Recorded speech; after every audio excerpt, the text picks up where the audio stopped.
Welcome to Forged in Silence podcast, addressing issues men face but rarely talk about. That's it. I practice it. Almost flubbed the Forged in Silence part. Little issue there. You Anyways, got it. You got it. we're I thought you were going to good. say Forged in Fire, which Forged in fire. I mean, forged in silence. Forged in silence. And the reason for the silence, Robbie, because that's what we do, right? yep, suffer Just in keep it silence. keep it to ourselves and suffer in silence. Keep on trucking. Keep on trucking. Don't talk about it, AJ. Don't. Just don't. No, no. We're going to all sit here in silence for an entire episode. 40 minutes. Oh god. No? Ridiculous. Oh man. No, it's good to see you, Robbie. It's good to see you, AJ. AJ's a guy, a listener actually, who reached out, and we've had a couple of conversations now, one over the phone, one hanging out here, just getting to know each other a little bit. And um you got a heart of gold, and you got a heart that's worth listening to, and so we want to give you a microphone to share that with us. But before we get into that, we got to start out with the how are you really? And I'm going to drop that one on you straight up, AJ, right off the bat. It's going to be your turn. And then after that, you can ask me or Robbie. You can lob it over. But how are you really? Hmm. A mixed bag of emotions, I would say. Nervous, anxious, uncomfortable, um, but excited, grateful for the opportunity, first and foremost. Um, and I feel very vulnerable right now. Not very used to speaking to other men about these topics. Not used to crying in front of other men, and I will cry this episode. Um, always happens. Um, sh- I wouldn't say struggling, but fighting the good fight. I would say trying to grow every day, even on the days where I'm not motivated. And you just have to dig deep, and just really find the will to keep on. Um, Even though it is okay sometimes to take a day off, and and just not be too hard on yourself. But overall, I'm hopeful. I guess I could leave it at that. Hopeful. So Uncomfortable and vulnerability in the same breath with guys. I know this one myself, dude. I know this one myself. So I feel you there. I really appreciate you being here. Really thank you appreciate guys. you um, willing to face that discomfort. Yeah, thank It's you gonna guys be for good. having me on. Yeah. So I'll pass it on to Robbie. How are you really? Well, thanks for the. I I'm having one of those days, and I've told Steve I don't know how many times today, but it's a good day. Uh, my mind is uh, trying to find the right word. Anyways, first that comes off my head is gratefulness. Like Steve said, we sat down with AJ the other night and had a wonderful conversation. Feels like we've known him for a while. I'm going to speak for Steve. Um, It's fine. You're right. and what Steve and I are trying to do here is open a space for men to talk.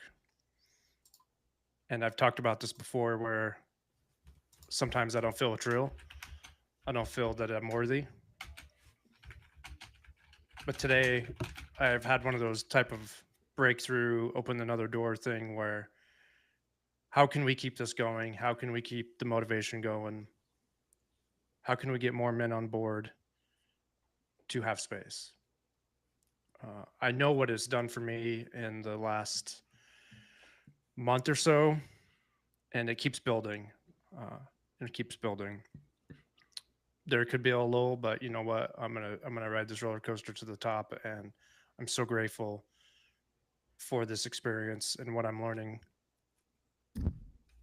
and just be able to sit down here and put this out for other people to listen to, other men, other women, young men, young women. It's just my heart's really grateful today. It's very full, and I'm super excited to have this conversation with AJ. He's a great guy. I think a lot of men are going to share his story. Um, it needs to be heard, and he needs to have the space to talk about it. And we're going to give him the space. And yeah, I'm really grateful today. Yeah, his story's super. It's gonna be relatable. You and I said that after AJ left the other night. I was like you can feel it in your heart when he talks. Like, you know, there's part of you somewhere in what he's talking about. There's part of you somewhere that you're gonna relate to. Anyways, I'm gonna wait for Robbie to lob it over to me. I thought I already did, but I don't. You didn't say it. I didn't say it. Yeah, you just start talking, but I'm lobbing it over to Steve. Steve, how are you? Really, really, really today? First, before I answer that question, I want to comment on a couple of the things that you said, because the impact that this podcast has had on you in these conversations has been pretty substantial so far. I know this because I get to talk to you outside of this, and we get to share some of that. But when the impact that you've heard, the feedback that we've got from some of the men that have connected with what we're doing here has really touched your heart. Like, it's touched your heart in a really motivating kind of way, where you can see now that what you're doing is benefiting someone else. At the same time, it's benefiting you. Yeah. But it's the impact that's touching you. And it's your mind has been on fire today. And I'm absolutely happy for you that your mind has been on fire, because mine has been in the fog. Robbie and I and some other friends, we have started to we cut sugar out of our diet. We're starting to eat I would call it a loose paleo diet, but no processed foods, no sugar. And so today's my sugar slump, for sure. I've got no motivation. My brain is fairly foggy. I could have had a nap this afternoon. Amber, my roommate, got home, and I was just laying on my bed, just on my pillow, kind of in my own little la la land for half an hour. Like, I could have taken a nap, I could have not. And I love having clarity, and right now I'm in the middle of clarity and straight in fog. Like, I'm just in the fog where I can't make a decision if my life depended on it. You know that spot? Yeah. Where you're just like, you just don't give enough shits one way or another. So you just sit in the middle of not giving enough shits for nothing. Anyways, that was a good chunk of today. AJ, you talked about like just kind of having to fight through it. And so I did do some productive things that I just had no desire to do, but I got a bunch of stuff done. I have another podcast that's a recovery podcast. I contacted a bunch of people on there, and I'm trying to get that rolling. So I did a bunch of work today.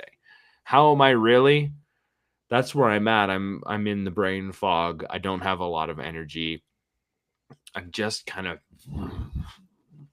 I'm like a balloon that's getting all the air let out of it today. Right? I'll have a good night's sleep tonight, and while I'm sleeping, I'm sure air will get put back in the balloon, and I'll have a rocking day tomorrow. But today is just one of those days. It's just one of those days.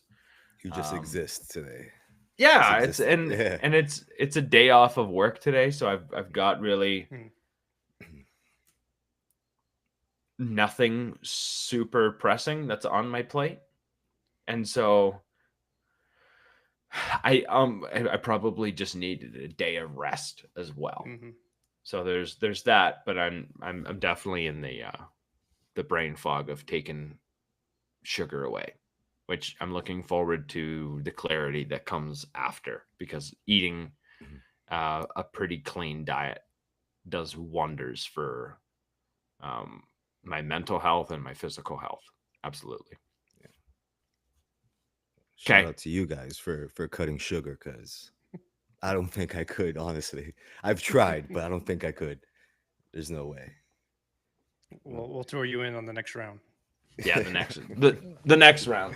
The next round. We'll see. We'll see. Maybe. Maybe. Maybe. All right, AJ. We're gonna give you the floor. It's it's gonna be all yours, man. I mean, Hmm. start wherever you feel like you want to start.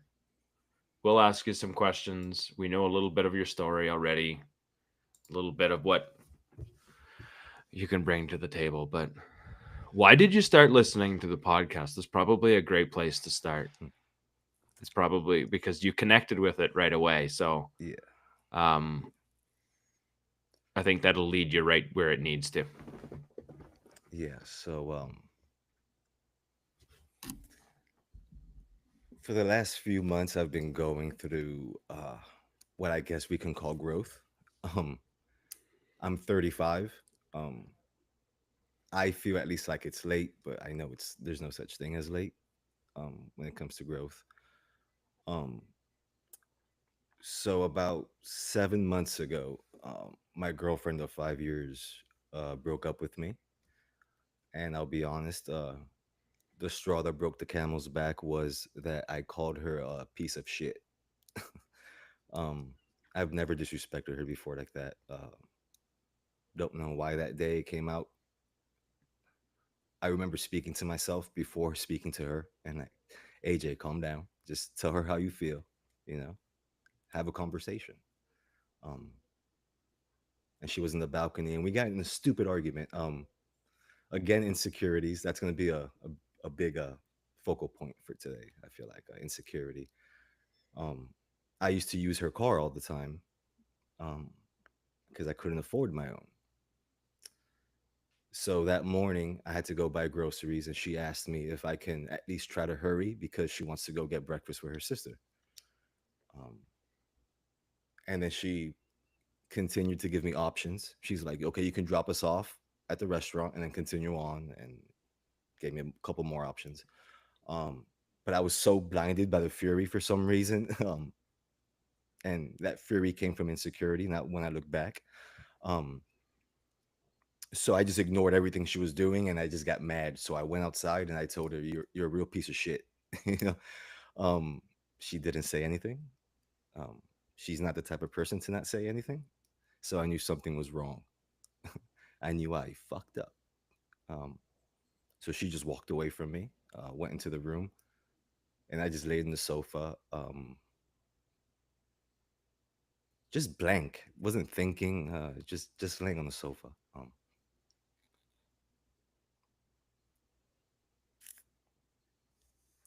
I give it about maybe 10 to 15 minutes pass, and she comes out the room and comes to the living room and tells me that she thinks it's best that I leave and go to my parents' house or whatever.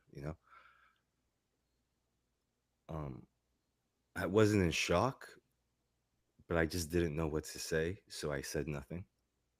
Um, and just packed up my stuff and left.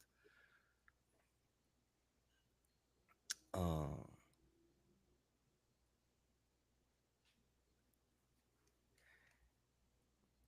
I regretted that day. I still regret that day every day. Every morning when I wake up, it's the first thing I think about. I feel a lot of shame, not just for calling her a piece of shit.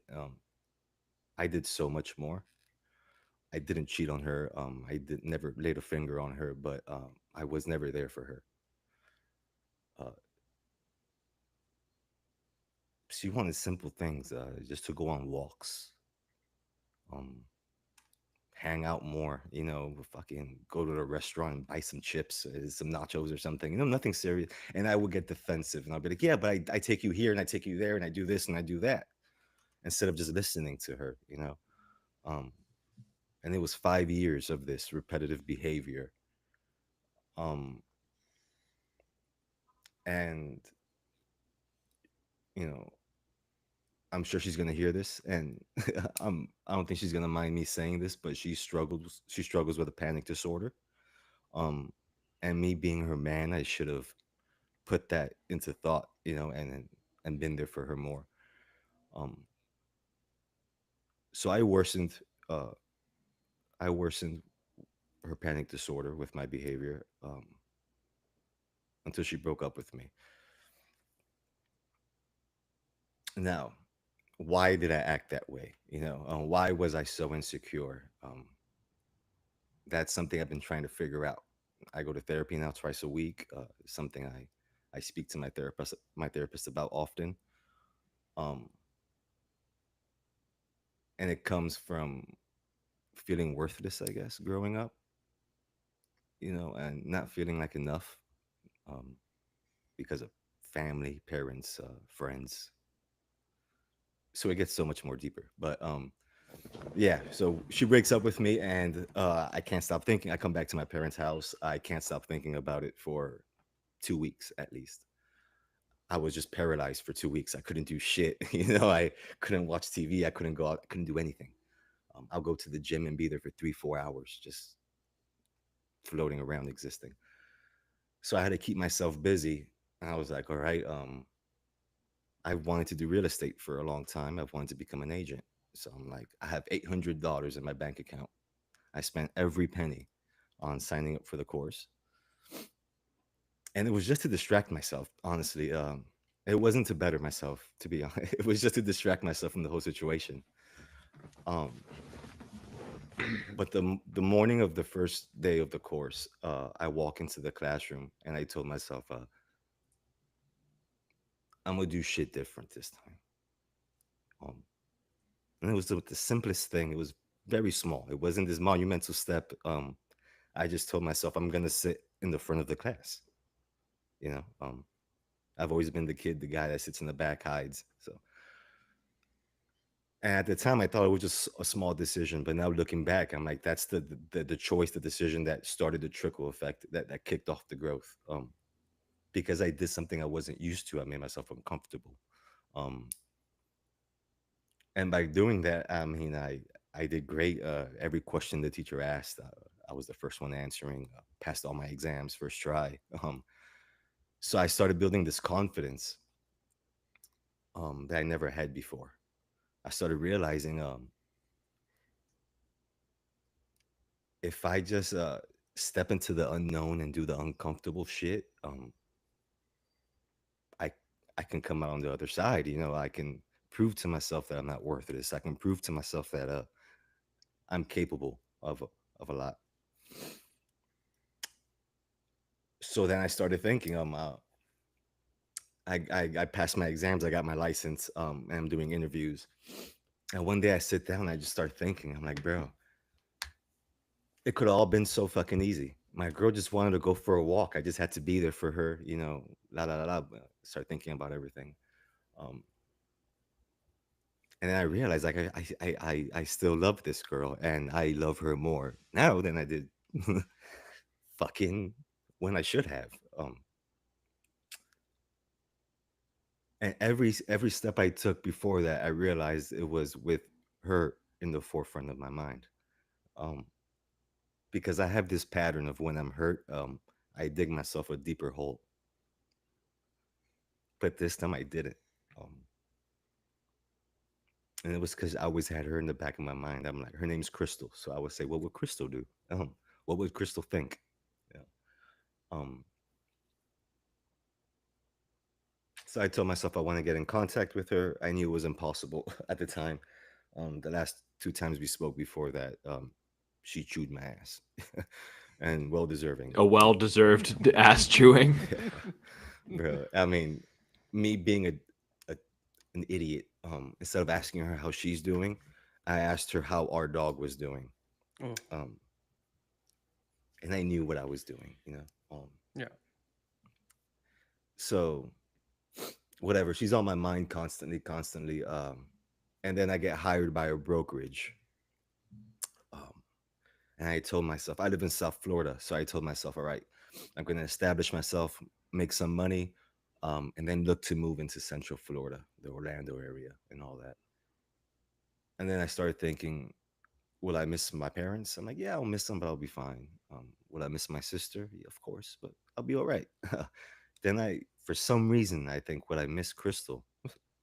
Bro, that tore me apart. I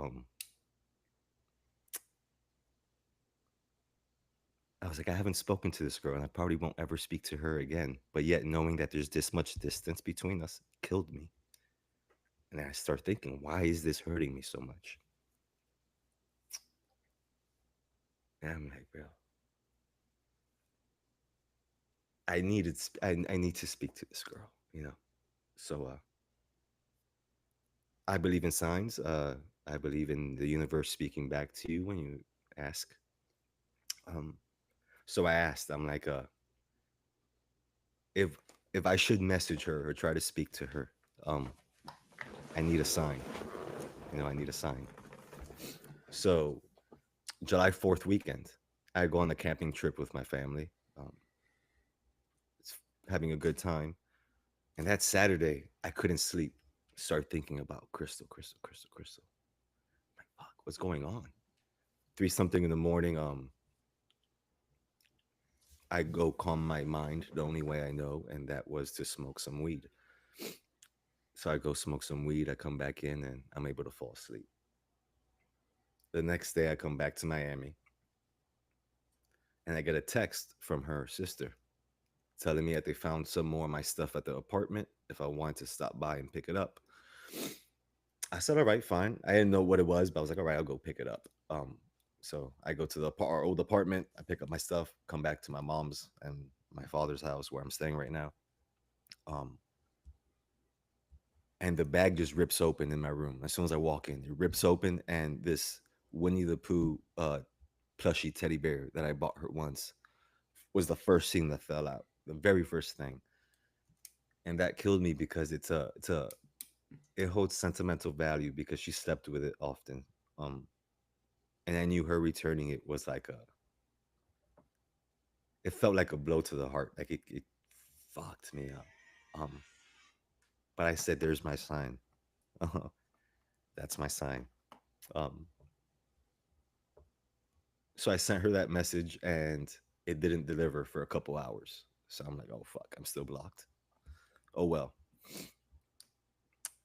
Again, I go outside. I smoke some more weed to calm myself down, and I get a text from her. I had told her, I'm praying for you and Jody. I hope you guys are fine. Jody is our dog, our Chihuahua that we have. Um, and she responded with, "Since when do you pray?" um, if you know her, you know it's her sense of humor, but also there was some resentment and anger behind that too. But I said, "There's my lane." Um, so I was patient. She spoke to me like a stranger for like 3 days, bro.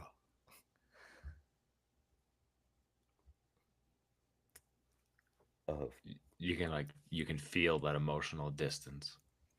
bro, it was like a wall. I just couldn't penetrate. You know. Um, somebody that I've known her since I was 17 and she was 16. You know, this is our history goes way back.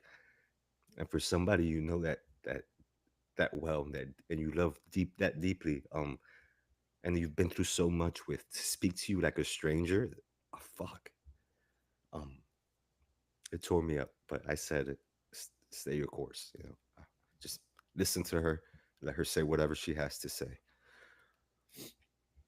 Um,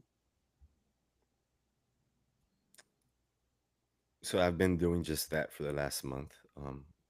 Basically where I'm at now is I'm doing everything I possibly can to try to win her back. Um, it's tough because yeah, I can say I've changed all I want, you know, but where's the proof? Like, you know, there's 5 years of me being a complete dickhead to her compared to a month of me being great from a distance.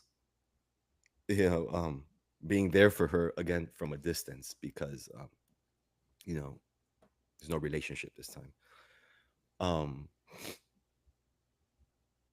and throughout this whole process of trying to rekindle this relationship and the love we have, I've learned so much about myself and the actual growth I've had. I thought the growth was just like financially, I'm making more money, I'm a real estate agent, la la la. But once I started speaking to her, I realized, holy fuck, there's so much more. And then it was a trickle down effect. I went through the craziest 3 weeks of my life. I had hard conversations with Crystal. Then I had hard conversations with my mother for then I had hard conversations with my sister, and it hasn't stopped. Like Robbie said on during our phone call, you open up one door and 1,000 more open up right after. And that's where I'm at right now. I want to speak to everybody, you know, I want everybody to know my truth. I just want to be vulnerable. And not for any other reason except for myself and for my sanity. Um,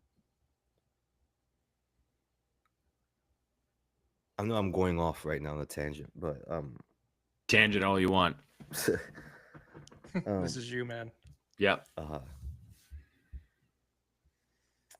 Fuck, man, it's just a lot. Lost my train of thought and everything. But yeah, so that's what I'm dealing with right now. I'm trying to win my girl back. I'm having the hard conversations with everybody. Um, I'm in therapy. Like I said, I go twice a week to therapy. It has been a huge help. So for any man, any guy that's listening right now, that's considering therapy, it's scary at first. You are going to open up to a stranger. You are going to cry. Um, you are going to open doors you wished or you thought that you had locked. um, but it's going to be the best decision you're ever going to make, not just for the people around you that love you and that you love, but for yourself.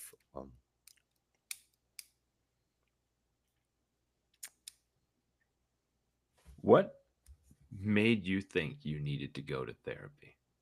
Oh, dude.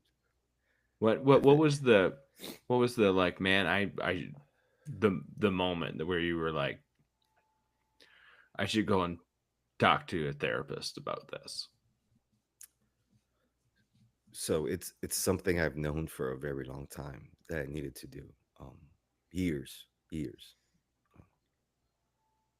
My ex Crystal has she's been going to therapy for at least 5 years at this point. So she always told me you need to go to therapy. You need to go to therapy. You have a lot of unresolved anger, and it's affecting the relationship. So she communicated that to you. Oh yeah, she communicated everything she possibly could to me. She should have left me a year into the relationship and lasted 5. Um, which what kills me is that she thinks that she's weak for doing that. Um, but it's the opposite. Um, for someone to give you every sign that you shouldn't be with them, but yet you fight for their love and you fight for your relationship over and over and over again while dealing with a panic disorder, you know, that takes a lot of fucking strength and courage. Um, I want to kind of interject here because this is a good point that a lot of men go through. So she was the strong one, you were the weak one. mhm. She held on to you, tried to build you up. You kept putting her down. Not on purpose. I understand that. Just what was going on. And she's being told that she's the weak one, right? Yeah. By family, friends, society, whatever, right? This is a classic thing that's going on with men right now where women aren't supposed to build their men up. Men are supposed to build the women up or provide protection and security for the family, financially, all those other things. But you have this woman that was trying to build you up for, we'll just say 5 years. Then she what you said to her broke the straw, and she had to go on her own and be the strong one for herself. And what I'm getting from this is that's what started your journey, is you being left by a strong woman to figure your own shit out. Yeah. I leaned on her for everything, for advice, for encouragement. Um, and then not having her anymore, like you said, I had to fend for myself. Now I had to figure out how to dig myself out of this hole I've been stuck in for so long. Because my story goes way back. I mean, the story about me and my ex girlfriend, it's just what I'm currently going through. But this is just a result of unhealed trauma from childhood all the way until now. Insecurities, and just bullshit that all men go through. You know, I don't think there's a single man on this planet that doesn't go through any of that. So I'll speak about my story before this. I just wanted to begin with, where I'm at right now, and kind of just start moving backwards from there. So another topic that I'm struggling with right now is something I thought I conquered years ago, but now I'm realizing I'm still in the midst of, and that's drug addiction. I spent a solid part of 7 years addicted to Xanax pills, and severely addicted. Like I was popping anywhere from 4 to 10 pills a day.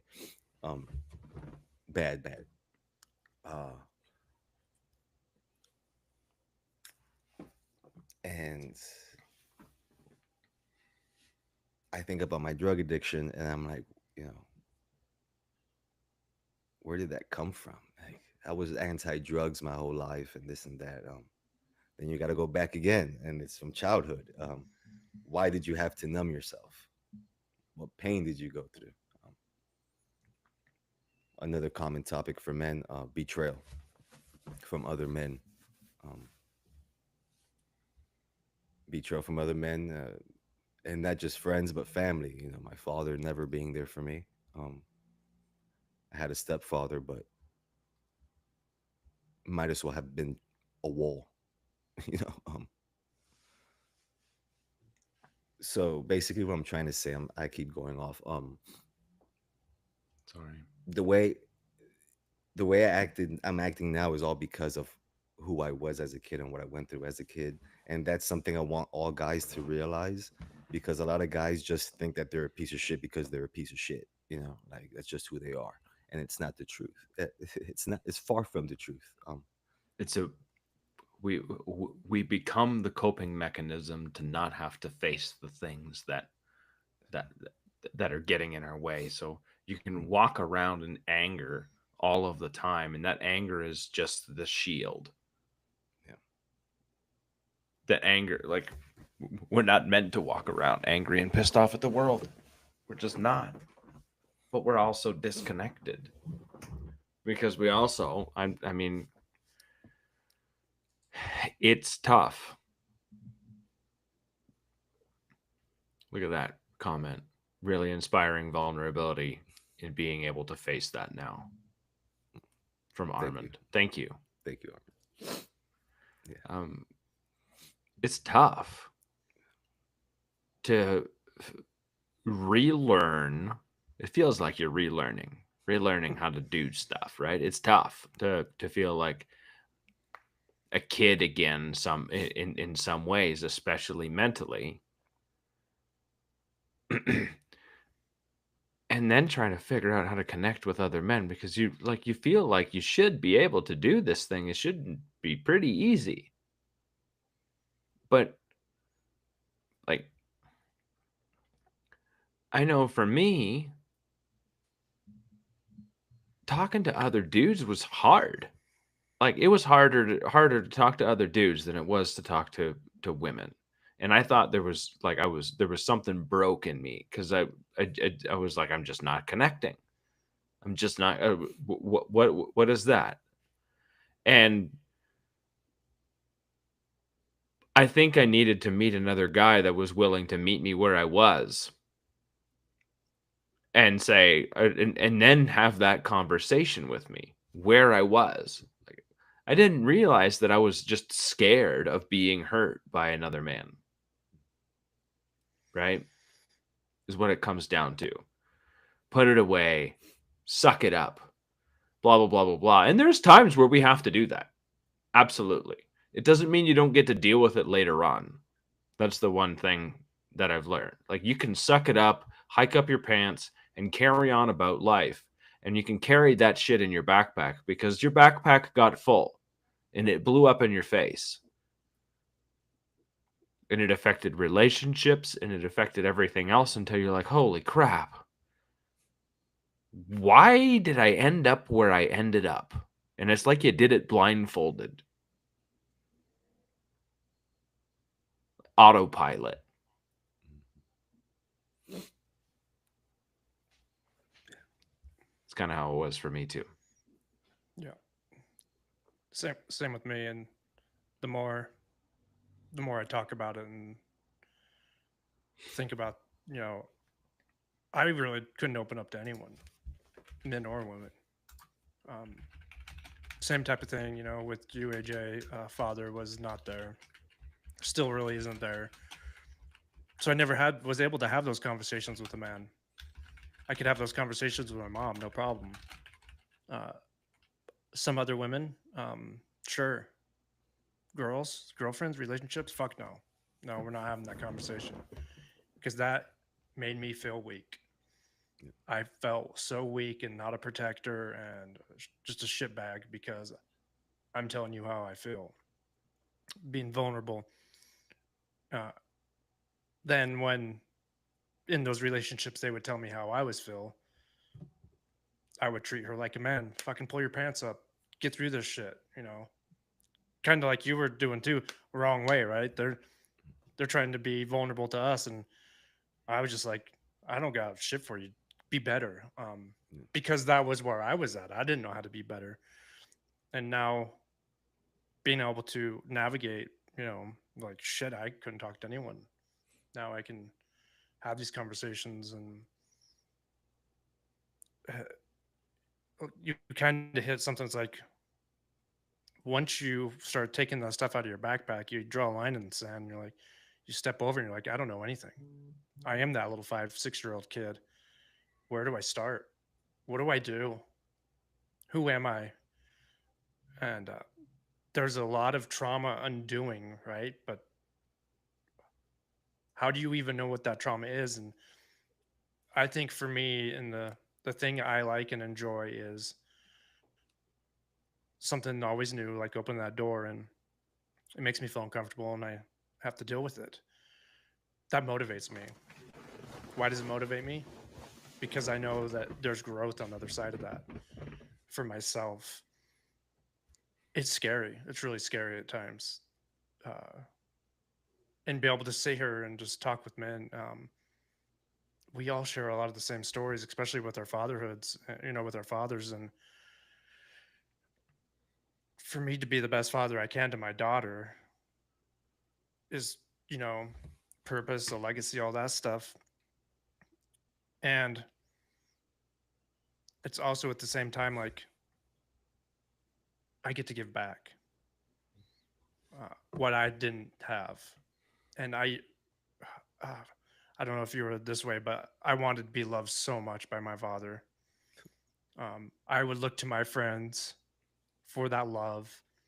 And, when you get mixed up with the wrong friends, drugs, whatever it is, there's a connection there and you're all homies and you're doing the shit. They show you love. But let's be real, that wasn't love, right? It was connection. That's about it. There wasn't like, man, I really love you. What do you need today? Hey, how was your day? Really? It's like, hey, how's it going? Good. Hey, you know, got any more pills? Yeah. Got another line? You know, did you bring that 6 pack of beer? Uh, so, it, yeah, it's just going on a rant again, but that's where I'm at. You're really inspiring me. Listen to your story, AJ. Nah, you guys inspired me. Let me tell you, what I'm doing right now is very new to me. I'm very uncomfortable. Because, like you said, I've never had an opportunity to speak to other men, um, in this way. I've tried. Again, like you, Robbie, I've had friends that I thought cared, at least, until it really mattered, and they weren't there for me.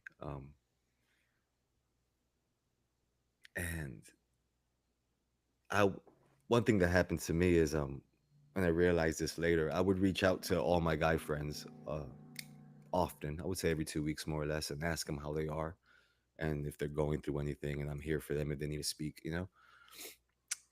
And the guys seemed grateful for it. They'd be like, yeah, yeah. And I always thought that I was doing that to be a good friend. I thought I was being a stand up friend by doing that. Um, but now looking back, I realize I was just asking them how they were doing so they can ask me. Mhm. Um, Hmm. I was You trying wanted to to, be important too. yeah, yeah. You know, I know that feeling. as a man, it's so hard to just tell somebody you just need to speak. You know, so you try to find ways to say indirectly. You know, so my way was asking them how they're doing because I mean it's common courtesy. You ask somebody how you're doing, they usually ask you in return, "How are you doing?" You know, Mm. I Yep. would never get that. And even after my breakup, my friends knew of the situation and radio silence, dude. And I've been there for them during their breakups. It's the crazy part. But radio silence. And then I remember reaching out to one of them and just saying, you know, screw it. I'm just going to open up and just say what I'm feeling, even if he doesn't ask me, you know? And I did Hmm. that. And I told him what I'm going through with my ex girlfriend, thinking that he's just going to listen or be like, you know, follow your heart or whatever the fuck, you know, just listen mostly. Um, Instead, he starts giving me advice. And you know how this story goes. He starts telling me, just fucking move on from her. It happens to every guy, you know. um, you'll get over her eventually, la la la la. You know, all the BS you don't want to hear when you're trying to win somebody back. Hmm. And right there in that moment, I realized that this is not a true friend. Um, and that hurt me because this is somebody I thought was a true friend, for the last 6, 7 years. Um, and it's a common story in my life, to be in a group of friends for a couple years. I realize they're not really my friends. I exit the group. I look like the asshole, you know, the no good guy. Um, and I start to believe it. I'm like, nobody wants to be my friend because I'm this or I'm that. You know, I'm too much. Uh, Maybe there's something I'm not aware of that I do. I don't know. You start questioning everything. Hmm. You're like, what the fuck, you know? Like, I just want a homeboy that I can shoot shit with and talk about life. Why is that so hard? Um, and just it's crazy. It's another thing I want guys to realize. It's we're all similar in some way. If we just spoke about it, we'll realize that Mhm. we all share, at its core, we're all sharing the same problems. Yep. Just fucking speak, you know? Yeah. I'm a huge,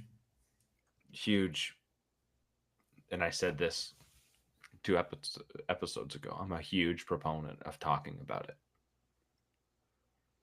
It's it's one thing to carry it, and then it's another thing to get it off your chest. When you get it off your chest, you get it off your mind, even though the words burn when they come out of their mouth. And fuck, sometimes do they ever burn when they come out of your mouth. You don't want to hear that shit. You don't want to say that shit because once you say it, it becomes true and it leaves this and then it becomes real. And as soon as it becomes real, you have to fucking do something about it, because you really can't put it away anymore. And now it becomes a piece of laundry that you've left on the floor. You step over it all the time. And I don't know what happens, but something happens somewhere along the lines where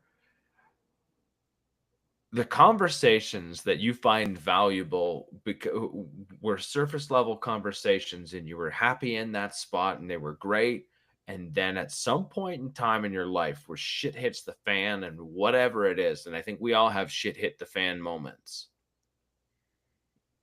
where all of the surface connection buddies and all of that stuff you never cultivated. And there's guys out there that have cultivated these great relationships, and I'm freaking envious of the fact that there's guys out there that have that. But it was never something that I developed. And because I never developed it, I had all these surface level friends that when life starts slapping you around, ain't nobody there. And this is where like we feel so goddamn alone. We feel so goddamn alone because we haven't cultivated anything where we can put that vulnerable thing, that event, that vulnerable thought with our spouses, with our girlfriends, with our immediate friends, that they don't know what to do with it because that's not a normal thing for you to do. You don't know what to do with it because that's something that you finally just decided to blurt out. And it feels like chaos and hurt.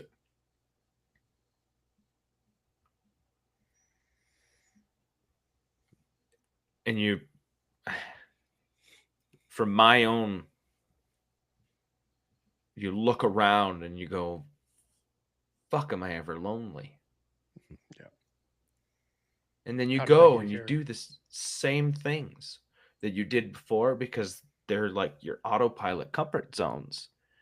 And you're surrounded by people, and you wonder why you're so goddamn lonely. Self-sabotage. How many times have you sat in a room and full of people that you loved and felt alone? Often. It's happened to me too. More times than I'd like to admit. No, I was gonna say too many times. And I can say now, because I've gone on my own, like the journey to your heart, and that's what you're doing, I think, AJ, is the journey to your heart. And you're just starting it, and it's vulnerable, and it's like you're raw dogging life right now. Oh yeah. Right? Yeah. You're not riding the bull with the saddle. You're not riding the horse with a saddle on it at all. You are barebacking that shit. Right? It's a bumpy ride. It's going every which way, and you don't know how to hold on. Yeah. Mhm. Just keep holding on. Yeah. That's all you got to do. Just keep holding on. I mean, and it sounds ridiculous, but it's the fact. I love your heart. I love your willingness to look inside, because that's what it takes. That's where it is. That's where you're gonna find the thing that you need to get where you want to go, because it's not external to us. Mhm. It's not. It's another one of those doors that Robbie talks about that's open, that now you get to explore. Yeah. Every little pain, every little bit of pain, every little bit of discomfort outside of where you feel safe, you go back to that safe spot.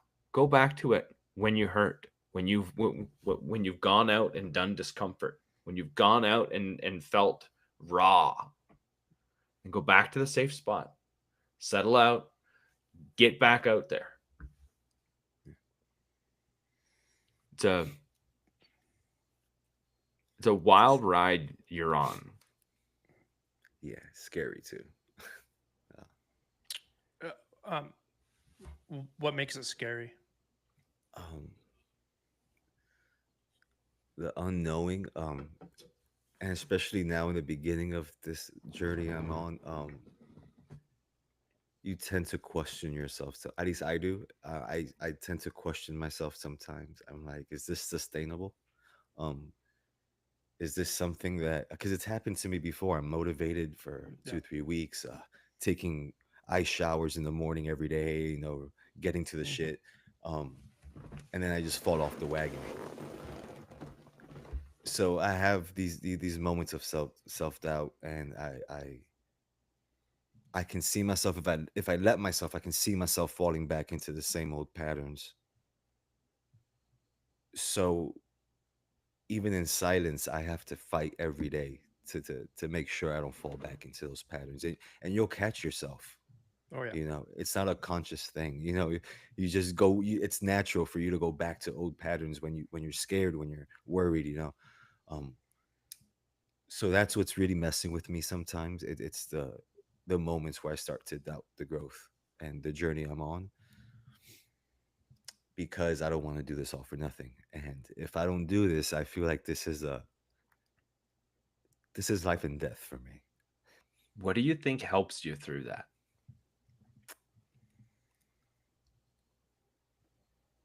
It's gonna sound corny, but love, you Oh yeah. That's not corny. know, That ain't corny. That's real. it's the yeah, it's the cliche thing to say, I guess, but it's very true. Sometimes cliches are so full of truth that y- you come back and land in the same spot every time. Yep. Yeah, and it's love. It's not just the love I have for Crystal, the love I have for my family. It's this new thing I've figured out that's called self love. This thing I've never knew existed until now.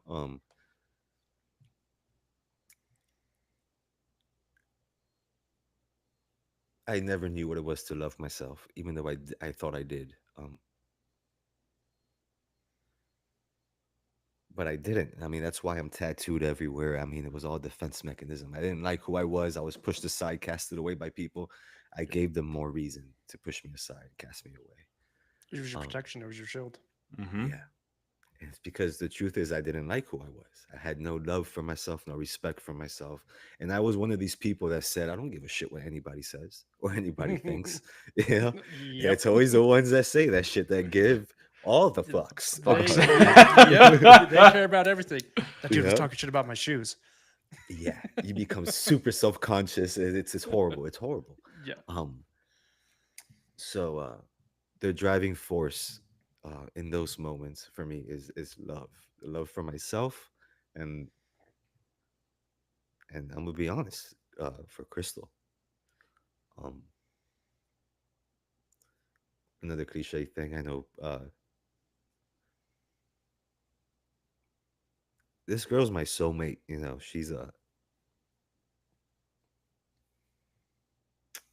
She's everything to me. So she's a big driving force in this for me too. I can't lie. You know, it would be nice to say I'm doing it for myself because that's what they say you're supposed to say.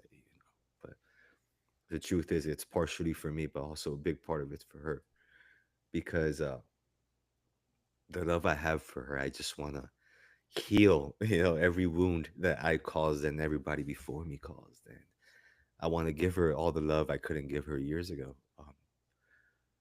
You want retribution. Oh, in the worst way, brother. You have no idea.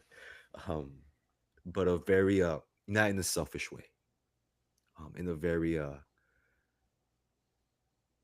just want to give this girl what she deserves. I mean, there's no other way to put it.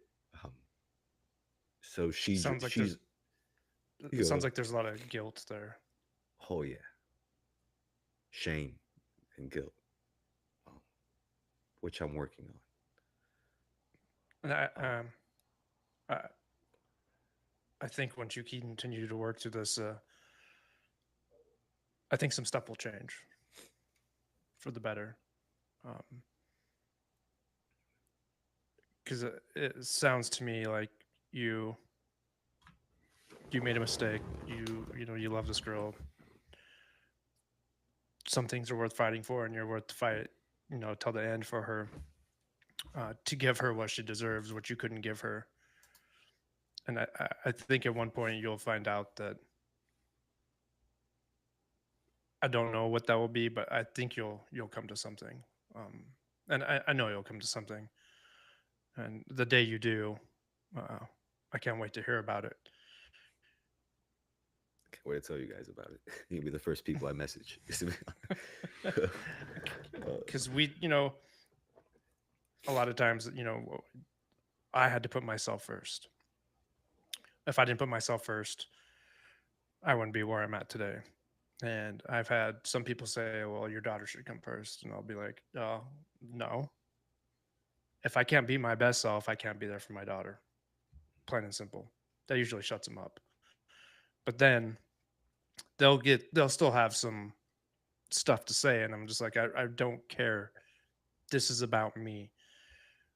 And we deserve to be selfish when it comes to us. I spent, 30 years of not taking care of me, taking care of other people that I thought were taking care of me because I didn't know how to take care of myself. So I was looking for the pleasing side, the love, all that stuff. And now when I put myself first, it feels good. It doesn't feel selfish anymore. It feels good. And I could say I'm doing this for my daughter. She's a big part of it, but I'm doing it for me first so I can show up for her as the best father I can be. And I just hear the pain in your voice that you just want to take back that time and give her everything that she deserves. And I would love to hear the conversation you have with her if you could ask her that, if you could ask her, what could I do? You can't make it better, right? You can start over or have a fresh start or whatever it is. What she would say to you. I'm not trying to be an asshole or anything, but sometimes it's like, I don't want you fighting so much for her that you give up on yourself because the end goal doesn't happen or whatever happens in that relationship, you give up on yourself. Yeah. I want you to fight for yourself. Then you can fight as much for her as you want, but you just keep really reflecting on her. And I get this and I understand that. That's where this all started. Mm-hmm. And this is the motivation. And I was talking to Steve about this today. Is like, how do we stay motivated? How do we stay motivated in our growth? And I don't have an answer for it. I think if we had an answer for it, we'd be whatever. That was our conversation. I think, I don't know if it's motivated, and this is where I went. I think connection plays an enormous piece in whether we stay on our path or not. And when I'm connected with people, and you have their extroverts and introverts, and we can get into that whole thing, but I'm not gonna. I think if we have connection, then with that comes accountability, and with that comes love, and with that comes all of the things that you're looking for that help fill your cup and empty your cup all at the same time. Like you give, that's the exchange of energy. And learning how to do that in a healthy way is, I think, what keeps us wanting to better ourselves, wanting to grow, wanting to see what that would look like in our lives, even though growth brings fear, because it is change. It means something in me is going to be different. It means I'm going to act different. It means I'm going to do something different. And then how's that going to affect my relationships? And then so you could look at it and go, Buck, if I do any of this, and I did this with reading, if I decide, I came to my conclusion when I did my own digging that if I was going to read, that I was going to change myself, and then that was going to change the people around me. So I wasn't going to read, because then this way I wouldn't change my ideas. I wouldn't be influenced by someone else's thought. That was the way I protected myself. And it seems like asinine when I look back at it. But we all do these things that keep us safe, that keep us in our bubble until you somehow wake up one day and it bursts because you blew it up on your own or something in your life happens. And I like that's the one thing. Like it doesn't have to be a yet. It doesn't have to be an enormous life event that happens. We can choose that. But I think, and I wrote a post about this one day, but it has to do with change. But that's what it comes down to. And I think connection. I'm going to go back to come back to connection. And that's why I don't think there's a magical pill, Robbie, because connection, I think, is the bulk of the solution. And for that to happen, it isn't a pill. It's me making mistakes. It's me showing up and having not having the words for the things that I want to express to the person that I care about the most in this world. And they're going to come out shitty. And when they do come out shitty, I don't know. I don't know how to say, listen, I don't have any better words for this, so it's going to sound like shit when it comes out. But I would appreciate if you would just sit here and listen to the junk that's going to come out because I don't have the vocabulary. And then I'm willing to sit with you and talk about it. Yeah. It's But fucking hard. It is. It's you feel like you could wreck a relationship by the 4 sentences that you want to say. Yeah. Mm-hmm. Because you don't because you're afraid of not having the right words. Yeah. You feel like you're walking on thin ice. Yeah. Yeah. And here's the kicker. If you don't do that, then you never develop the language to figure out how you're going to say the things you need to say later on. Mm-hmm. My language is better today because I've fucked it up so many times in the past. And I got lucky. I had somebody that was there to sit and willing to listen to the things that weren't comfortable that came out. And I still have problems saying stuff. And it still comes out like shit sometimes. But I mean, the fact that you have the courage to stand there and sit there and show up and talk, whether she's the reason now and you learn that you need to be the reason today. Mm-hmm. However you get there, dude. Yeah. However you get there, you get there. And It's part of this magical journey we go on. Shit changes. I can tell you that every single you were talking about this earlier, and I wanted to hint on it. Every single day, there's stuff that comes in my brain that I've rewired that I have to tell myself, "Hey, you just had that thought again." Every single day, throughout the day. One day it's going to stick and it's going to go away. Whatever, I don't care. It's just going to happen. But people will get so hard on themselves, like, "Why am I still having this thought?" Because you're still having that thought. It doesn't matter. Mm-hmm. Put it somewhere. Work on it. Whatever you got to do. And I really think, and this makes me, stronger when I have these thoughts, because then I go, "Hey, you've been having this thought for 5 months now. What are you going to fucking do about it? It's time to do something about it."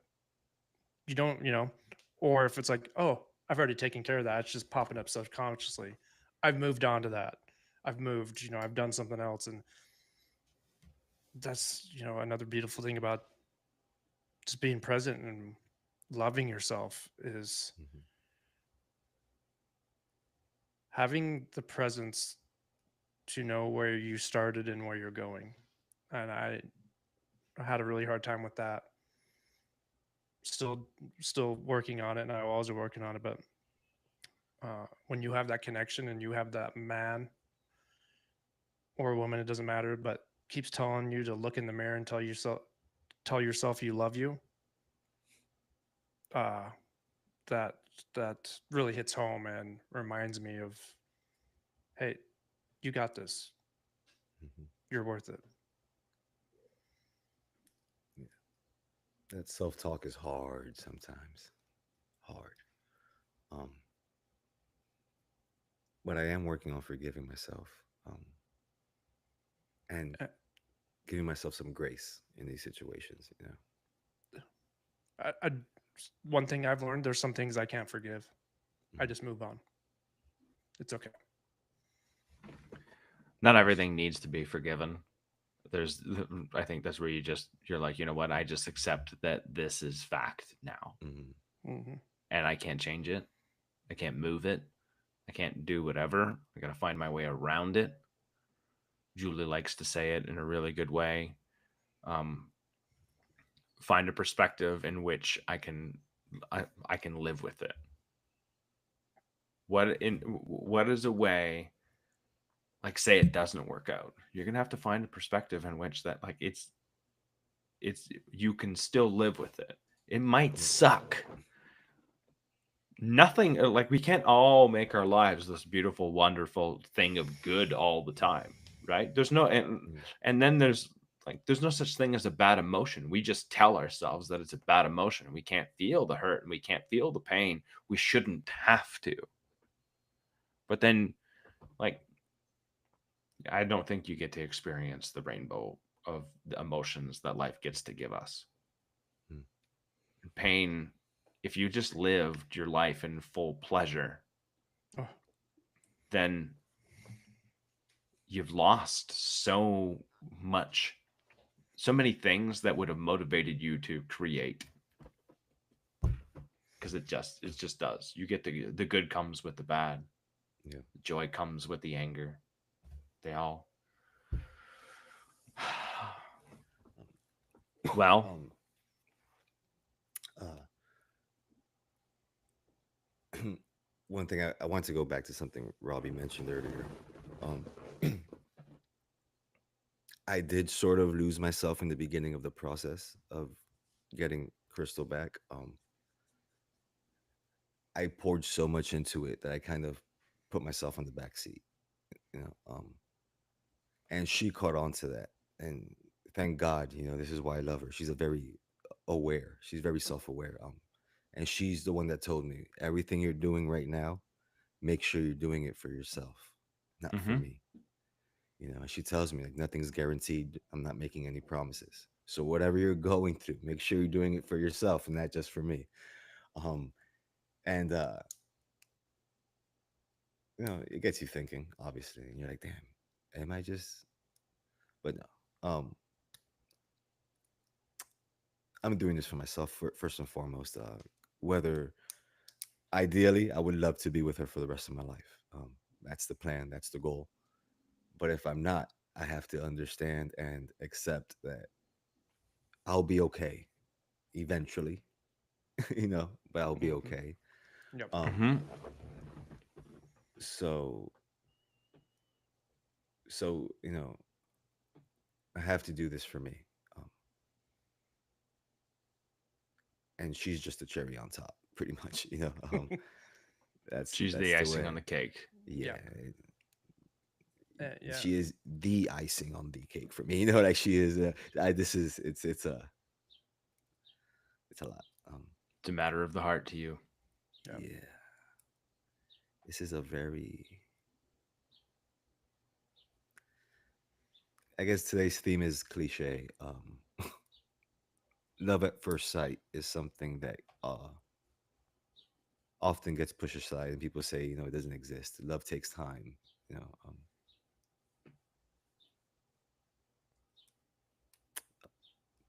I've liked girls. I've had crushes on girls. I've thought girls are fucking beautiful. But the first time I saw her, there was something different.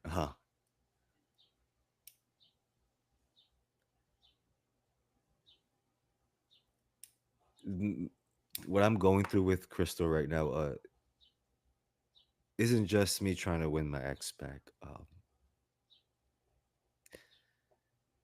this is me trying to gift myself in a way the love I know I deserve. Mhm. You know, and I know what she offers, and I know what I offer now. So I'm a little stubborn, but I'm giving this all I got. And the good thing about this, the silver lining, is that no matter what happens, I'm growing. Um, no matter what the final result is between me and Crystal, I'm growing and I'm becoming the man I have to be. So I'm just grateful for everything I'm going through right now. It sounds like that you're trying to get your best friend back, and that's worth fighting for. Yeah, it's You got to the fix only yourself. friend I've ever known. Yeah. You got to, get you good to get back there. Um, and I'm so proud of you for being willing to talk about this. Uh, it's hard. Life isn't easy. We navigate this path sometimes not knowing what we're doing, and we end up, and all three of us ended up at some point, and our heart told us we need to change, and we stuck through it, and we're still fighting that fight, and we'll continue to fight that fight till you know till we're I know at least till I'm done. And like once again, that it excites me, it keeps me motivated. Just if you could measure, where you've come from breakup to now, it's probably not measurable in growth. You know, if I'm just throwing numbers out there, it could be, 10 years of growth that you didn't have as growing up, and you've got all this knowledge now about yourself, why you do the things, what makes you tick, all that stuff. And there's a lot of times where people say they regret this thing that happened. And I've had to come to and say, I don't regret it. I'm grateful it happened. Because I'm not here without that happening. The And I would never, catalyst. I would, we hear a lot of times people say, well, if I could fix something, I would take that back. I wouldn't fucking take any of it back. I'm moving forward now to the man I want to be, the friend I want to be, the father I want to be. How I got there, yeah, I was pretty fucked up, but I don't have to. And chapter 2 doesn't have to be that story of chapter 1. Chapter 2 is a new story I get to write. You get to write yours, AJ, and you're doing a damn good job of it so far. So just keep it up, man. Thank you. Trying. It's and I know we spent most of the episode of me talking mostly about my relationship and my current struggles, and there's just so much more. There's so much more, and I just really I wish guys just really gave themselves the opportunity just to fucking speak up on these things, man. Because if I would have done this when I was younger, fucking God knows where I would be right now. Bro, Me and No. Steve have said the same damn thing. I yeah, I like, and then part of it is it's part of the reason why we started this is like, if me 10 years ago, me when I was 25 or 30 or whatever, wanted to ask for help, where the fuck would I go? Yep. Right? Like, Yeah. what it comes down to is when we look at some of the men's issues, men things, we can go to the therapist that's completely available to us, a lot of those stuff, but like the overarching support for men's mental health issues, if you look at like a governmental support and all the societal support, it barely exists if you compare that to what's around for women, right? And so you already come at this with this sense of I shouldn't, because it's not there. So What would have me 10 years ago have done to look for the support that I needed if I had decided to grow? And what would me today? I consider myself really lucky because I had an addiction. So then, because I had an addiction, my shit got bad enough that I had something that provided support to me, that provided connection, that provided me a place to talk about the stuff that my matters of the heart. What if that wasn't me? What if I didn't have an addiction problem? What if I was AJ and I mean, there's obviously stuff that you want to work on when it comes to that, but still, um, what if I was AJ and my girlfriend left me and I just had a shitty attitude and I was angry and somebody told me to go get therapy and all of that stuff and I like, who else do I talk to? Where's that support? Where does I don't know. It's part of why we're here. It's part of why we do this.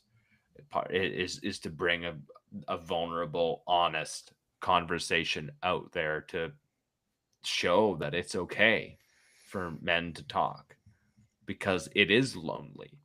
It feels dark. It is depressing. It's hard to walk around sometimes with all of the baggage of shit that you don't feel like you want to carry anymore. And when you get to share it, you get to have the weight of it when it lands with somebody who's willing to listen. And I think that's how exactly I'm going to end this, Robbie, is that if you're a guy out there and you can relate to this and you want to talk about it, you can reach out to us, AJ included. Yes, sir. That's what we're here for. That's why we're here. That's why we have these conversations. So I want to say thank you, AJ, for bringing your heart to this episode, to Forged in Silence, to Robbie and I, to our audience. Like, I appreciate your vulnerability and bringing that to the table. We can all, every man can relate to their own version of a love story because we all have them. We've all fallen head over heels for some chick, and we've all wanted her back. It's happened. A lot of us get hardened by the loss of that, and it's softened you more. And I thank you. Thank you, guys. As much as fun as this has been, the honest truth is that this was for me. I do want to help other guys. I want other guys to understand that it's okay to speak. It's okay to look stupid, feel stupid as fuck, but speak. It makes all the difference. So you guys gave me the platform and gave me the chance to speak, and this is something I've wanted to do for a long time. And I think I'm gonna find a way to continue to do some way somehow, because like you guys, I feel a need, and somewhat of an obligation to share my story.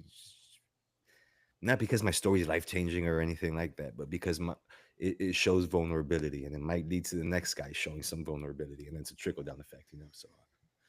So I thank you guys, for having me on. Man, you're showing a lot of courage tonight. Yeah. Thank you. Thank you. You're just showing a lot of courage.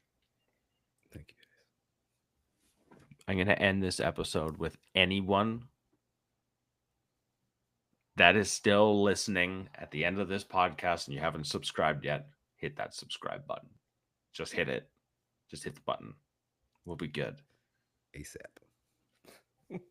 Listen to AJ, because he's not even us. He's AJ. He's not. He's affiliated with us now. He's stuck with us. Yeah. But He's stuck.